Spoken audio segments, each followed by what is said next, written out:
rưỡi cao rồi á.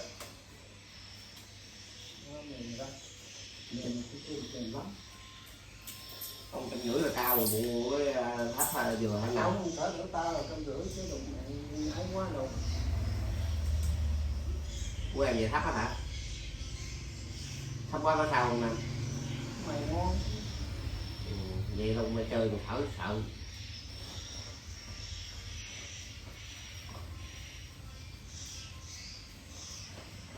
Đã không? Hả? Rồi nóng nóng này nó đã rồi. Hồi nãy mới nào nóng nó rút.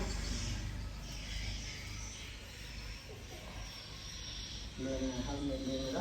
Nãy cũng ngắt hay nó đâu được vậy đâu. Nó này của này nè.